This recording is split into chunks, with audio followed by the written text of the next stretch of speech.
from the News Channel 5 Network. This is Morning Line with Nick Barris. Good morning, everyone. Thanks for joining us on Morning Line. My name is Nick Barris. That's spelled N-I-C-K-B-E-R-E-S, in case you're writing that down. This is Morning Line, the flagship here on the Plus.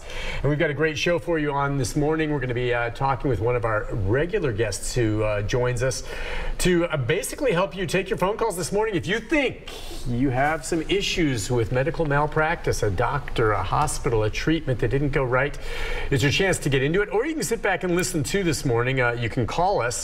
But we're going to talk about some of these cases and what it all means with Clint Kelly, one of the best malpractice attorneys, not only in the region, in the state, in the country. Well, thank you. You're certified. Puffed up my confidence for the day. Oh, I need it. This guy's got plenty of confidence anyway. He's a successful attorney. It's good to have you on. How are you? Good to be here today. It's a nice, crispy morning. It is. Gorgeous. Cool morning out. It's going to warm up later, but it's a nice day. So what should we talk about this morning? I thought, malpractice. Again, I always like to say at the top of the show, we have new viewers that join us all the time. Let them know what it is. Again, this is what you specialize in. You're an attorney. You have a general legal background, but your specialty is in malpractice. Yeah, medical malpractice, which we also call healthcare liability, it arises out of claims where patients, where they go to a hospital or to a doctor, have suffered a serious injury as a result of a violation of the standard of care. And standard of care is what doctors refer to as the rules of the road for them, things that they have to do. For example, if someone's being evaluated for potential of having cancer, one of the rules of the road may be take a biopsy and have it evaluated. Don't just look at the site. It may be for blood clots. Make sure you give a patient blood clot prevention and put special socks on their legs to prevent blood clots from traveling to their lungs. There are just certain things that are required to be done by doctors and hospitals on a regular basis to prevent what is often the worst case scenario. And I get called, unfortunately, when patients suffer the worst case scenario. Now here's the one trick is people say, all right, Clint, I hear you saying this. I trust my doctor. I don't have a medical background. So how do you know if it wasn't up to standard of care? And again, sometimes doctors do everything right and there's a bad result, and that's no one's fault. You can't sue for that. So how does someone know I need to call Clint? Nick, I've learned over the years that patients and their families tend to have a sixth sense about these things. They know, and I'll tell you what happens in some occasions. A nurse or a doctor will come in and tell them that something happened that was inappropriate or was, they won't use the word negligent, but they'll say that there was something that should have been done that wasn't. That's when the hair stands up on the back of your neck and you say to yourself, I've got to talk to a lawyer. And I come in to be able to get a medical expert to evaluate a case and look at it to decide, was there a violation of the standard of care?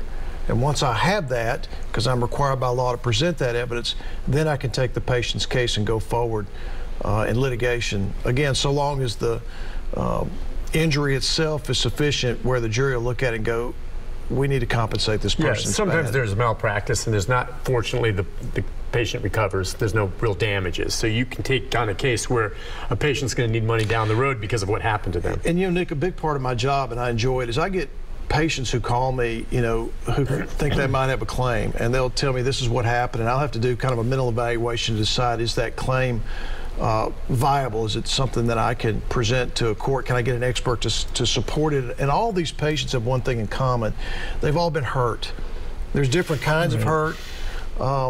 But you listen to them and you try to make a determination whether you take the case. Unfortunately, many of them I can't take for the reasons you said. Sometimes there are bad outcomes that where there was no violation of the standard of care. Sometimes there are situations where the claim might not be medical negligence. It may be something else. And I want to give a shout out here today to Michelle, who's someone who called me a couple of weeks ago who had a possible case. She's fighting cancer, and Lord willing, she'll beat it.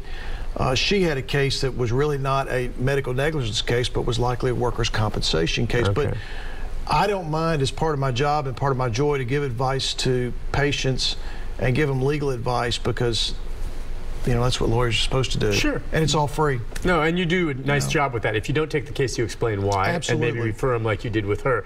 Last thing before we get into more of the details, you have to act on these in a timely fashion. Yes, there's a one-year statute of limitations. It's a very strict rule. Courts have no mercy in these regards. Gosh, they don't. And the rule's simple. You have 1 year That's 1 year from the date that you discover that you've been injured as a result of a physician or hospital's mistake. You must send pre-suit notice within a calendar year. You wait 1 year and 1 day, you will never get your day in court. Statute of limitations. Keep that in mind. He's told me cases where he had a rock-solid case to go. A year had expired, and there's not a darn thing you can do. Can you imagine that? It's oh my the toughest conversation I have with prospective patients or prospective clients, trying to explain to them how this law works, and they don't believe it. I know. A lot of times, and I understand why, because it's so unfair, but people, if you take nothing else from this show today, just remember the law in Tennessee is very strict. Again, that's in Tennessee. It's correct. It varies state to state, perhaps. Correct. But most states now, Nick, are 2 years. Tennessee's in the minority being 1 year, but they're tight windows on these cases. How long ago did it go to 1 year in the state? I know they're constantly doing tort reform. Has it been a decade longer? It's been a while. It's been about 50 years. 50 years. Yeah. Back when? So Tennessee's been making it this restrictive going back a long time. 1975 was the first time the Supreme Court ruled on this, and then the legislature, I think in the same year or the year after, codified it and put it on the books. So it's been a long time. You don't agree with the statute of limitations? Absolutely not, because people oftentimes don't know the consequences of the injury until beyond a year, not to mention the fact there may be cases where the patient doesn't need to file the lawsuit. They recover, but they have to file anyway to make sure that they beat the statute. So it's counterproductive in that way. 2 years, I think, is a lot more fair, but in this environment with the legislature being basically run and controlled by doctors and hospitals, law's not going to change. Yeah, just, if you don't mind, I don't want to go too far astray, but you're an attorney, so you have that legal background. Explain to me maybe what the rational concept is of statute of limitations, maybe if a reasonable time is set. But why is it? Because my take sitting back here is that, look, if something bad was done, and it's discovered, whether it's 1 year or 10 years down the line, but someone did something lousy, I don't see why they should get off the hook simply because some time has passed. Can you explain to me the concept, not just with medical malpractice, but anything when there are statute of limitations? Well, let's look at the practical impact. What we're talking about are insurance companies. All doctors and all hospitals have insurance. Okay. Some are self-insured. When you have a 1 year statute of limitations on the books and you're an insurer, that is a huge benefit to you, because you know there are going to be a substantial number of cases that will never see their day in court because the patients didn't know about this statute. It's just not something people think about. So what's the statute of limitations on a medical negligence case? And so there are a ton of cases that are not going to ever see their day in court because of this law. So insurers don't want to change it because it's going to cost them. It's going to affect their bottom line. The public policy argument in support of the law was, hey, we want to have fresh evidence and fresh testimony. Okay. So if the statute of limitations say we're 5 years, memories could fade, documents might get lost. But Nick, the reason that doesn't work anymore is we have electronic records. Yep. Times have changed. You're so right. You know, and we have videotapes, and we have people now who can consult with